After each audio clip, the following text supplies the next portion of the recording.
أعوذ بالله من الشيطان الرجيم. يقول الله سبحانه بسم الله الرحمن الرحيم بالله سم أزانينا أجقره رهبونو هل آتاك حديث الغاشية إلى الله سبحانه وتعالى هل آتاك المتهم من حديث الغاشية يشفعنوا زينانا وري الدرسهم المتعلهم من إلى خطابه لرسول الله صلى الله عليه وسلم لما لقتنيونه والمراد هنا بالغاشية شفاኝ በማለት የተሻቸውም الساعة ቂያማ ቀን ማለት ነው። የቂያማይቱ የሰዓቲቱ ዜና ወሬ አልመጣህምን ነው የሚላቸው። ሸፋኝ የተባለችው በዚያ ዕለትና በዛ ጊዜ ይዛ በምትመጣቸው መከራዎች የሰዎችን ቀልብና ልብ ሙሉ በሙሉ በመሸፈን ስለምትቆጣጠር ነው። ከዚያም አላህ Subhanahu Wa Ta'ala ስለዛሽ ቀን ሰዎች በምን ሁኔታ ላይ እነሱና እንደሚቀሰቀሱ ይገልጻል። يقول وجوه يومئذ خاشعة ፊቶች በዚያ ቀን خاشعة ተዋራጅ ናቸው። خاشعة ተዋራጅ ናቸው። أي ذليلة ተዋርደው ይነሳሉ ይላል። وجوه ፊቶች በማለት የተሻው ሰዎች ማለት ነው። ፊትን ከሰው ልጅ ከመላ የሰውነት አካል ፊትን የለየበት አላህ ከሰጠን የሰውነት ክፍል ሁሉ ትልቁን ቦታ የሚይዘው ፊት ስለሆነ ብቻ ነው። وجوه يومئذ ፊቶች የዚያን ቀን خاشعة ተዋራጅ ናቸው። ሰዎች በዚያ ቀን ይዋረዳሉ ማለት ነው። በሰሩት መጥፎ ስራ ምክንያት ተዋርደው ይነሳሉ ማለት ነው።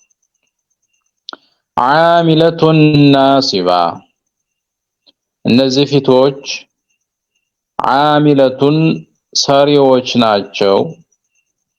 ናሲበቱን ለፊዎች ናቸው። ምን ማለት ነው? عاملة ناصبة የሚሰሩና የሚለፉ ናቸው። በዚያ ቀን በቂያማ ቀን አላህ Subhanahu Wa Ta'ala አድካሚ የሆነን ስራ እንዲሰሩ ያደርጋቸዋል ማለት ነው። እሱ ምንድነው? በተለያዩ ግዙፍ ትላልቅ ሰንሰለቶች የፊጥኝ ይታሰሩና ጎትቱ ይባላሉ። ሰንሰለት ይጎትታሉ ማለት ነው። እንዲሁም በተለያዩ የእጅና የልብ ታስረው ተንቀሳቀሱ ይባላሉ ማለት ነው። አዘን አላሁ ሚን እና በዚያ ቀን ፊቶች ይሰራሉ፣ ሰሪዎች ናቸው። ናሲበቱን ለፊዎችም ናቸው። ነገር ግን ስራቸውና ልፋታቸው ጥቅም አልባ ትርፍ የሌለው ዲካም ብቻ በዚያ ዲካምና በዚያ ስራ እንዲቀጡ ይደረጋሉ ነው የሚለው።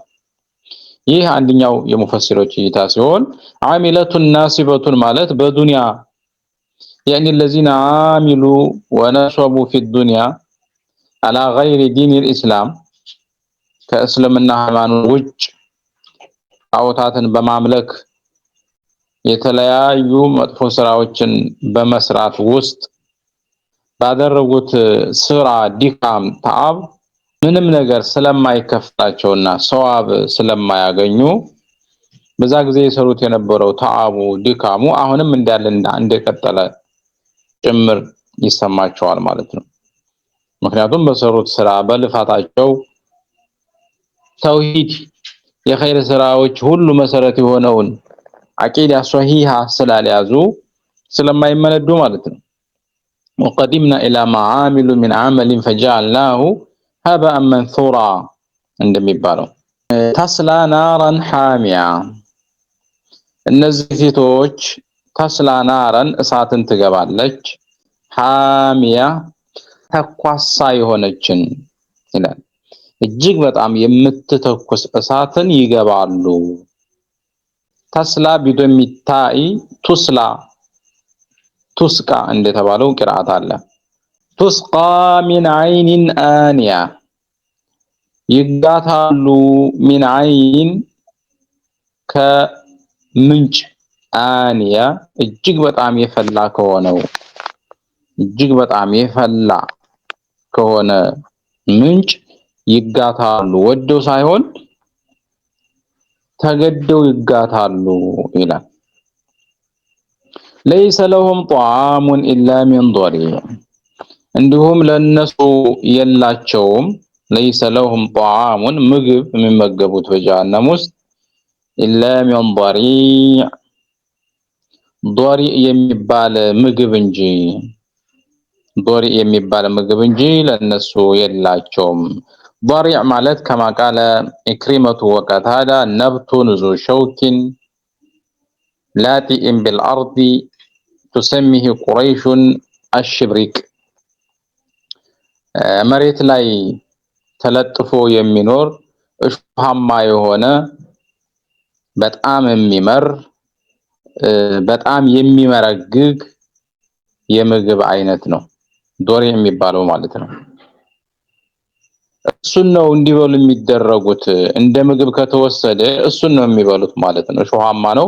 እሾሁን ተገደው ይበሉታል። ሲበሉት እጅግ መጥፎ ራኢሃ መጥፎ መዓዛ አለው።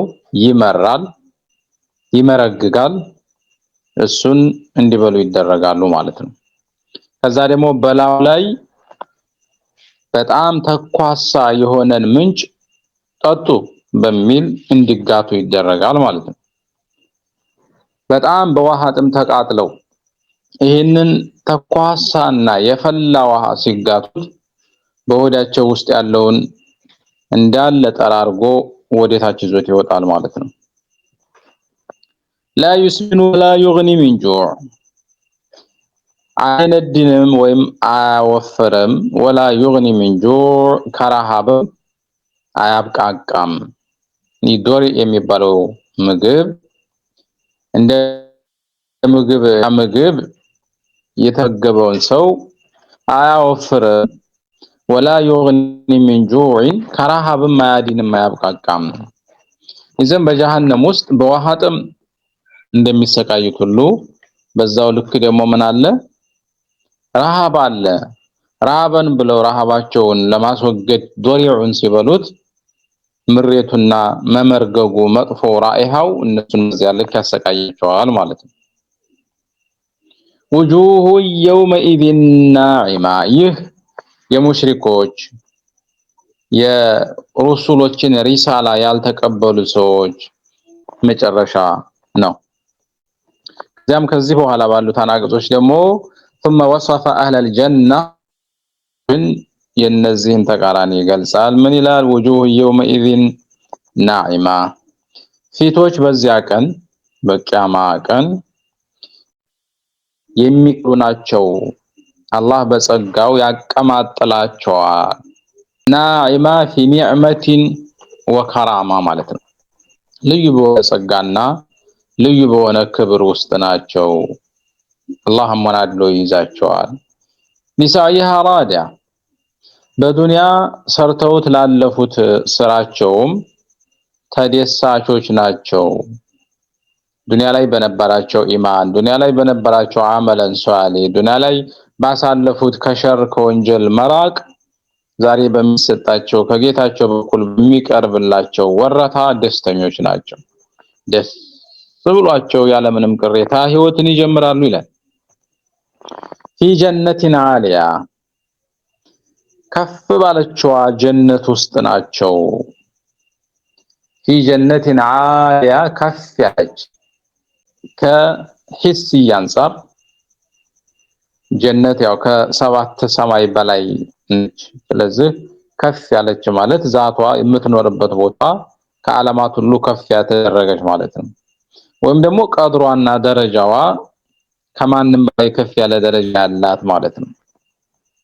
ላ ተስመዑ ፊሃ ላግያ የጀነት ሰዎች ጀነት ከገቡ በኋላ በጀነት ውስጥ ውድቅ ነገርን አይሰሙም ይላል።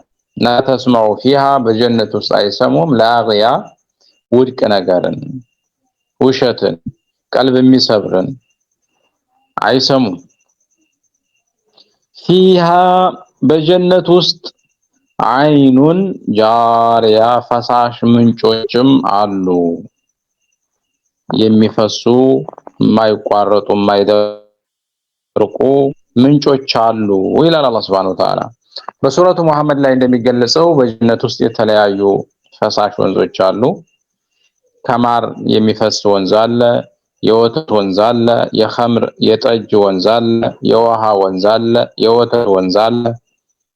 ዛሬ ወተቱንም ማሩንም ሌሎቹንም ነገራቶች ውድ የሆነ ገንዘብ አውጥተንባቸው ለዚያውም መጃዝ የሆኑትን ማለት ነው እንደ መድኃኒት የምንጠቀማቸውን ሁሉም ማያገኛቸው ውድ የሆኑ ነገራቶችን እዛ ግን እንደ ወንዝ እየፈሰሱ የጀነት ነዋሪዎች የፈለጉትን ያህል ይጠቀማሉ ማለት ነው። ፊሃ በጀነቱ ሱሩሩን አልጋዎች አሉ፣ መርፉዓ ከፍ ያሉ አልጋዎችም አሏቸው። አብዱላህ ብን አባስ እንደሚሉት አልዋሁሃ ሚን ዘሃብ የጀነት ጣውላዎቻቸው ሙከለለቱን ቢዙበርጀዲ ወዱር ወልያቁቲ ይላል። ሙርተፊዓ ከፍታ ላይ የተዘጋጁ ማለም የጅ አህሉሃ ባለቤቷና በዚያ የሚኖረው ግለሰብ ሲመጣ ዝቅ ብለው አልጋዎች ይቀበሉትና አላያቸው ላይ ሲወጣ እንደ ልፍት ይዘው ወደ ከፍታቸው ይመለሳሉ ማለት ነው። ፊሃ ሱሩር መርፉዓ ማለት ይህ ነው። ወአክዋቡን እንዲሁም በጀነት ውስጥ ብርጭቆዎች አሉ፣ የመጠጫ ዕቃዎች መውዱዓ በተርታ የተደረደሩ ስርዓት ይዘው የተሰደሩ የመጠጫ ብርጭቆዎችም አሉ ይላል አላህ Subhanahu Wa Ta'ala። ወነማሪቁ መስፉፋ እንዲሁም የተደረደሩ ትራሶችም አሉ፣ የተደረደሩ ትራሶች አሉ። መስፉፋ በሰልፍ የተሰደሩ ማለት ነው።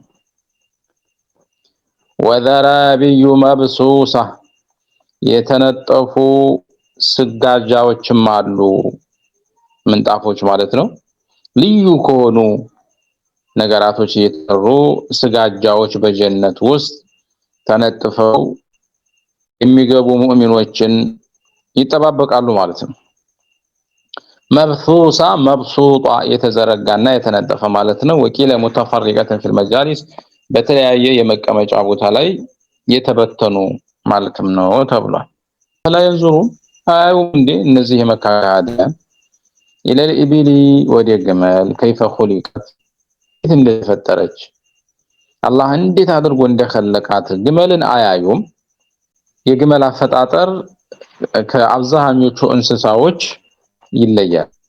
ቁመቷ፣ ግዝፈቷ፣ አንድ ጊዜ ውሃ ጠጥታ ውሃ ጥማትን ለብዙ ጊዜ መቋቋማ መቻሏ፣ በጥቃቅን የዱር አራዊቶች አለመጠቃትን የመከላከል አቅም የተሰጣት መሆኗ፣ በጣም እምቅ ጉልበት እያላት ለሰው ልጅ የተገራችና ህፃን ልጅ መቶ በሺህ የሚቆጠሩ ግመሎችን እየጎተተ ወደ የፈለገው አቅጣጫ የሚወስዳቸውና ለሰው ልጅ ታዛዥ መሆናቸው፣ እንዲሁም አረቦች ከሌሎች የቤት እንስሳዎች ሁሉ ከግመል ጋር ደግሞ የተለየ ቁርኝትና የተለየ ክብር የነበራቸው መሆኑ እዚህ ቦታ ላይ አላህ Subhanahu Wa Ta'ala ከሌሎች አስተማሪ ከሆኑ ፍጡራኖች ግመልን ለመምረጥ በቂ ምክንያት ሆኖታል።